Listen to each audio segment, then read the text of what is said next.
اتر پردیش کے الیکشن کا نتیجہ آیا تو کیوں آیا، اس کی کئی وجوہات ہیں۔ اگر آج وہاں پر کامیابی مل گئی بی جے پی تو اس کی اہم وجہ میں بتاتا ہوں آپ کو۔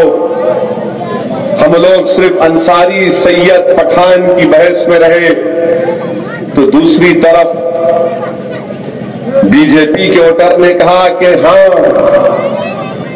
میں پاسی ہوں مگر میں بی جے پی کا ہوں۔ اتر پردیش کے کولیوں نے کہا کہ ہاں میں کولی ہوں مگر میں بی جے پی کا ہوں۔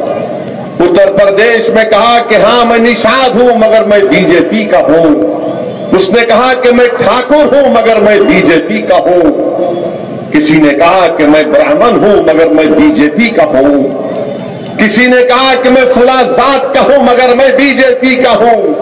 سب نے کہا کہ ہاں ہماری ذات کی ہے مگر ہم بی جے پی کے ہیں۔ اور ہم نے کیا کہا کہ میں سید ہوں، میں سادات ہوں، میں پٹھان ہوں، میں انصاری ہوں، میں شیخ ہوں، میں فلاں ہوں، میں فلاں ہوں۔ تباہ ہو گئے، برباد ہو گئے۔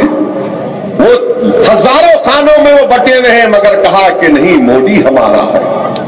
اور ہم کیا کہہ رہے ہیں کہ ہاں ہم اللہ کے بندے ہیں، ہم نبی کریم صلی اللہ علیہ وسلم کی امت ہے مگر ہم خانوں میں بٹے رہیں گے۔ یہی بربادی ہوئی میرے بھائی، یہی بربادی ہوئی، یہی بربادی ہے۔ اور جو قوم خانوں میں بٹ جاتی ہے وہ کبھی ترقی نہیں کر سکتی، یاد رکھو۔ یقیناً پہچان کے لیے ضروری ہے کہ میں کون ہوں، میری پہچان ہے، مگر وہ پہچان اگر ہم کو برباد کر رہی ہے، ہم کو آگے نہیں بڑھا رہی ہے تو سوچو پھر ہم سے بہتر تو اغیار نکلے جنہوں نے کہا کہ ہم سب چیز ہے مگر مودی ہمارا لیڈر ہے۔ بتاؤ اب آپ فیصلہ کیا کریں گے، آپ پر منحصر ہے۔ میرے بھائی میں پکارتے پکارتے شاید مر جاؤں، میری دل کی دھڑکن بند ہو جائے، میرے جسم سے روح نکل جائے، مگر یاد رکھو آپ کے دلوں کو میں نہیں موڑ سکتا، صرف اللہ موڑ سکتا ہے۔ مجھے میرے پاس یہ طاقت نہیں ہے، میں کمزور ہوں۔ میں تم کو شاید تمہاری آنکھ میں آنسو لا سکتا ہوں مگر تمہارا دل کو موڑنے کا کام تو اللہ کا ہے۔ اور خدا کی قسم میرا ایک ایک لفظ اللہ جانتا ہے وہ سچائی اور حقانیت پر ہے۔ میں نے جو دیکھا محسوس کیا وہ تمہارے سامنے بیان کر رہا ہوں۔ میں نے تباہی اور بربادی کے نظاروں کو دیکھ کر آ رہا ہوں۔ جس اتر پردیش میں بابری مسجد کو شہید کر دیا گیا، جس اتر پردیش میں ہاشم آباد ہوا، جس اتر پردیش میں ملیانہ ہوا، جس اتر پردیش میں مراد آباد علی گڑھ کے فسادات ہوئے، جس اتر پردیش مظفر نگر ہوا، 50,000 لوگ بے گھر ہو گئے، وہاں آج بھی یہ لڑائی ہے عصبیت کی، تو کہاں کامیابی ملے گی؟ اور جو لوگ عصبیت کر رہے ہیں میرے بھائی آپ مجھ سے قابل ہیں، میں تو کمزور ہوں، میں گناہگار ہوں، میں کسی پر کچھ انگلی نہیں اٹھا سکتا۔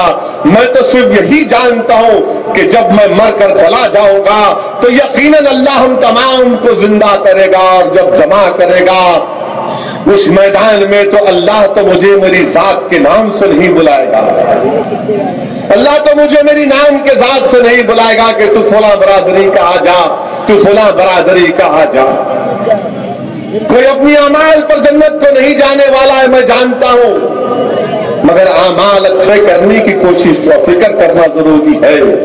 اسد الدین اویسی کے اعمال ہو سکتا ہے کہ خدا نخواستہ میرے منہ پر پھینک دیے جائیں گے، جب وہ میدان ہوگا جس دن ایک رائی برابر نیکی کا حساب ہوگا تو یاد رکھو اس دن کوئی ذات عصبیت کے نام پر اللہ فیصلہ نہیں کرے گا میرے بھائی۔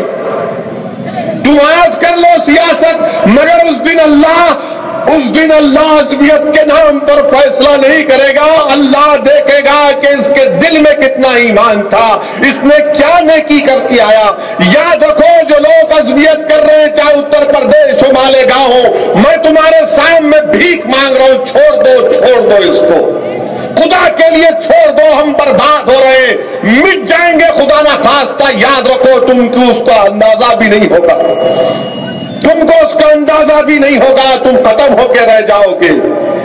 یاد کرو اس میدان کو جس دن تم کو تمہارے برادری کے نام سے نہیں پکارا جائے گا کہ کون شیخ تھا، کون انصاری تھا، کون سید تھا کون پٹھان تھا، اللہ یہ دیکھے گا کہ یہ میرے حبیب کی امت ہے، یہ میرے حبیب کی امت ہے، یہ میرے رسول کی امت ہے۔ اللہ ہم کو اپنے رسول کی امت مانتا ہے اور تم اپنے آپ کو بانٹ رہے ہو، بانٹ نہیں رہے ہو بلکہ تم اپنے آپ کو ختم کر رہے ہو۔ یہی تکلیف ہے میرے بھائی، یہی تکلیف ہے، یہی سوچ ہے۔ اگر آپ اس پر عمل نہیں کریں گے، ہاں میرے الفاظ اگر تم کو لگ رہا ہے کہ یہ جذبات میں لا رہا ہے تو میرے بھائی میں کس کے سامنے اپنی تکلیف کو بیان کروں؟ میں اپنوں کے سامنے ہی تو اپنے کلیجے کو پھاڑ کے رکھ سکتا ہوں نا، میں غیروں کے سامنے تو اپنے جذبات کے مظاہرے کر کے اپنی کمزوری کا تو اظہار نہیں کر سکتا۔ اسی لیے تم سے بھیک مانگ رہا ہوں، الیکشن چھوڑو، بازو رکھو، الیکشن کئی ہوں گے، تم ایک ہو جاؤ صرف۔ یقیناً اپنی پہچان کو زندہ رکھو، مگر اس کے ذریعے سے تم اپنے آپ کو برباد مت کر لو۔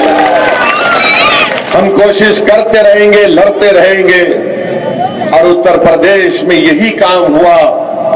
ہم تو صرف 29 سیٹوں پر الیکشن لڑے میرے بھائی، جو کانگریس سماجوادی پارٹی 403 سیٹ پر لڑے، کبھی تم ان سے بھی تو پوچھتے کہ بتاؤ تمہارے 10 کیسا ہو گئے؟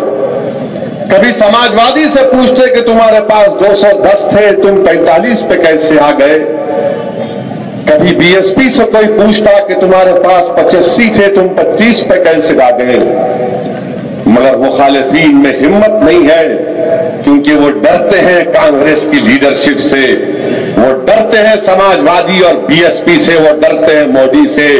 ارے ڈرنے والوں کیوں ڈرتے ہو؟ جب تم اللہ اکبر کہتے ہو تو ڈرو، تو اللہ سے رب کو بیان کرو۔ ہاں اگر تمہارے انا کو، تمہارے تکبر کو تسکین ملتا ہے مجھ پر انگلیاں اٹھانے سے تو اٹھاؤ، مجھے اس کی پرواہ نہیں ہے، بلکہ انگلی کیوں اٹھاتے؟ پتھر اٹھا کر مارو مجھے۔ تم کیوں انگلی اٹھاتے؟ اٹھاؤ، پتھر اٹھا کر مجھے مارو، مگر یاد رکھو میں اپنے حوصلے اور عزم میں کمی نہیں لاؤں گا۔ میں جب تک زندہ رہوں ہندوستان کے کونے کونے میں جاؤں گا، اللہ جب تک مجھے صحت دے گا میں دنیا ہندوستان کے کونے کونے میں جاؤں گا، ان غریب مظلوم مسلمانوں کی آواز اور انصاف کے لیے لڑتا رہوں گا۔ ارے الیکشن جیتنا ہارنا تو لگا ہوا ہے، مجھے الیکشن جیت اور ہار کی فکر ضرور ہے۔ میں یہ ضرور چاہتا ہوں کہ میری جماعت کامیاب ہو، میں یہ ضرور چاہتا ہوں کہ انشاءاللہ تعالی یہاں سے مالیگاؤں سے میری پارٹی کا میئر منتخب ہو جائے، اگر آپ ہمارا ساتھ دیں گے تو۔ مگر اس سے بڑھ کر میں یہ چاہتا ہوں کہ اس جیت جو یہاں پر ملے وہ اللہ کی بارگاہ میں قبول بھی ہو جائے، وہ پروردگار اس کو قبول کر لے، کیونکہ اس دن جیتنا ہے، اس دن اس سیدھے ہاتھ میں نامہ عمل کو حاصل کرنا۔